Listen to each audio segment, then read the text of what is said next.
Hello tailors, இன்னைக்கு நம்ம tailoring CAD softwareோட print இருக்கு. பழைய cartridge remove பண்ணி new cartridge எப்படி insert பண்ண போறோம்ங்கறத இந்த வீடியோல பார்க்கலாம். இப்போ printer machineோட cap-ஐ ஓபன் பண்ணிக்கலாம்.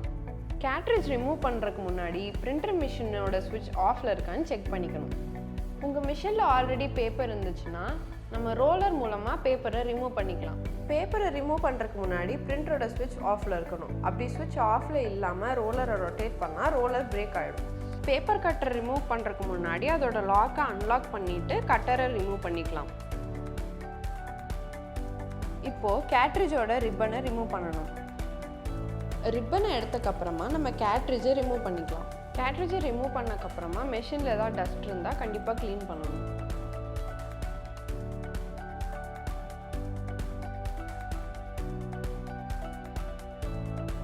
புது கேட்ரிட்ஜை இந்த லாக்குள்ள மெதுவா இன்சர்ட் பண்ணிக்கலாம்.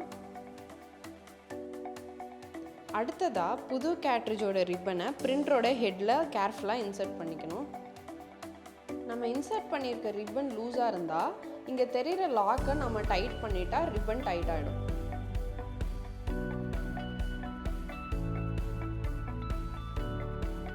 இதுதான் நம்ம பேப்பர் கட்டரோட லாக். இதை நாம பிரிண்டர்ல கேர்ஃபுல்லா இன்சர்ட் பண்ணிக்கணும்.